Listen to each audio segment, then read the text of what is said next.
What if I told you that for the price of a modest house in some cities, you could own a floating luxury home that takes you anywhere in the world? We're talking about a vessel that's part yacht, part tiny home, and part adventure machine. All wrapped up in a sleek modern package that costs around $125,000. Today, we're diving deep into the world of mini yachts, those incredible vessels that are redefining what it means to live on the water. And trust me, this is not your average houseboat. And you're going to want to stick around until the end, because I'm revealing the hidden costs that most dealers will never tell you about. And they could make or break your floating dream. So let's start with the basics. What exactly is a mini yacht?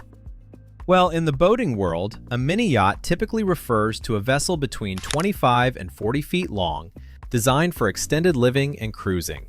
They're smaller than traditional yachts, but they're packed with amenities that would make even a luxury apartment jealous. So what exactly should you be typing into Google? At this price point, look for legends like the Sea Ray Sundancer 340, which is basically the reliable Honda Accord of the seas. Or maybe the Carver 350 Mariner, known for having massive interior volume.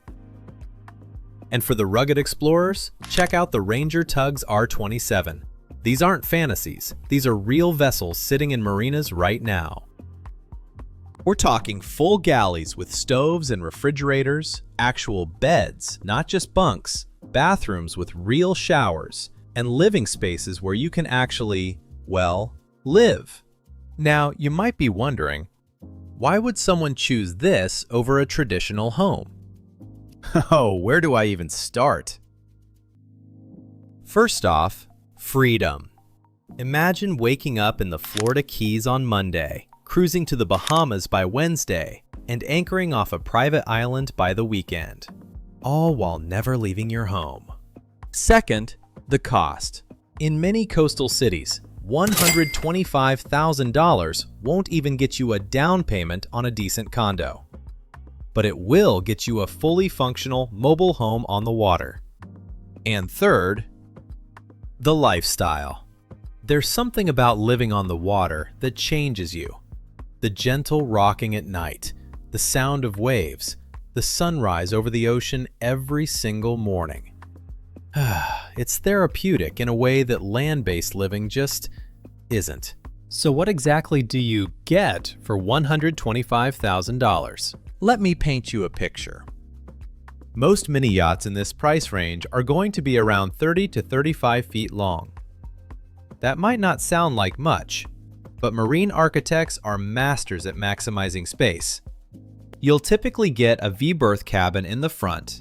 That's your bedroom with a real queen-sized bed. The main salon, that's boat speak for living room, usually has a convertible dinette that seats 4 to 6 people and transforms into another sleeping area. The galley is usually along one side, complete with a 2-burner stove, microwave, sink, and a surprisingly spacious refrigerator. I've seen galleys on these boats that are better equipped than some New York City apartments. And the head. That's the bathroom. Includes a marine toilet, sink, and a shower that's actually big enough to use without doing yoga poses. Trust me, that's a big deal in the boating world. Now let's talk about the technical side, because here's where things get really interesting.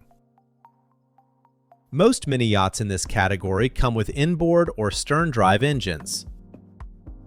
Typically diesel, which is more fuel efficient for long-range cruising. You're looking at engines that produce between 150 to 300 horsepower. This gives you a cruising speed of around 15 to 20 knots.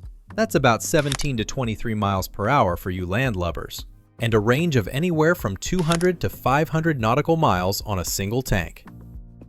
They also come equipped with marine electronics, GPS chart plotters, depth sounders, VHF radios, basically everything you need to navigate safely.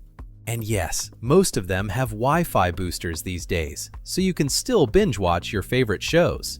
By the way, If you're getting value from this and want more incredible content about alternative living and unique homes, do me a favor and smash that subscribe button.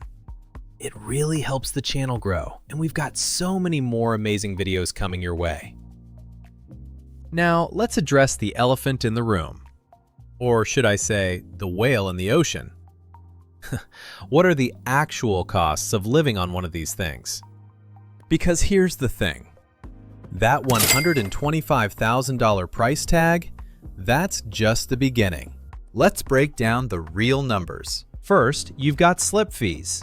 If you want to dock at a marina, which you'll need for power, water, and, convenience, you're looking at anywhere from $300 to over $1,000 per month, depending on location. Miami and San Diego? Yeah, expect to pay on the higher end. Then there's insurance. Marine insurance typically runs about 1 to 2% of the boat's value annually. So, on a $125,000 vessel, that's roughly $1,000 to $2,500 per year. Fuel costs? Well, that depends on how much you cruise. If you're living at anchor or in a slip most of the time, maybe a few $100s a month.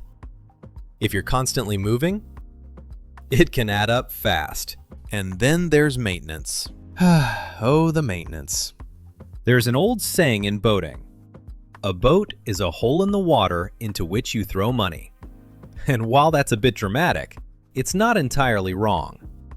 You should budget about 10% of the boat's value annually for maintenance and repairs. That's roughly $12,500 per year, or about $1,000 per month. This covers engine maintenance, hull cleaning, electronics updates, and those inevitable unexpected repairs. But here's the good news. When you add it all up, even with slip fees, insurance, fuel, and maintenance, you're looking at around $2,000 to $3,000 per month in total costs. Compare that to renting or owning a home in a coastal city. Plus car payments, property taxes, and utilities. And suddenly, living on a mini yacht starts to look pretty affordable. Plus, you can always anchor out for free in many locations, cutting your slip fees entirely. You just need a good dinghy to get to shore. Now let's talk about the lifestyle itself. Because living on a mini yacht isn't just about the money, it's about embracing a completely different way of life. You become part of a community. The liveaboard community is tight-knit, supportive, and full of fascinating people with incredible stories. You'll make friends who've sailed around the world, retired early to chase their dreams, or simply decided that the 9-to-5 life wasn't for them. You also become more self-sufficient. You learn about weather patterns, tides, marine systems, and navigation. You become a problem solver out of necessity, because when something breaks at sea, there's no landlord to call. And you learn to live with less. Space is limited, so you become intentional about what you own. It's minimalism, but with an ocean view. But perhaps the biggest change? Your relationship with nature. You're constantly aware of the weather, the moon phases, the tides. You see dolphins, manatees, sea turtles, not on a nature documentary, but from your living room. So, is a $125,000 mini yacht the right choice for you? Well, that depends. If you crave adventure, if you're tired of being tied down to one location, if you dream of waking up to different horizons, and if you're willing to embrace a simpler, more intentional way of living, then yes. Absolutely yes. But if you need a lot of space, hate maintenance, or get seasick easily, maybe stick to land. The beauty of these mini yachts is that they're accessible. They're not just for the ultra-wealthy. They're for regular people who want an extraordinary life. So now that you know everything about living on a mini yacht, check out this video right here on the screen about the best places to anchor and live for free in the United States. It's the perfect follow-up to what you just learned, and it could save you thousands. Thanks so much for watching. If you enjoyed this video, give it a thumbs up, and I'll see you in the next one. Until then, keep dreaming of those ocean horizons.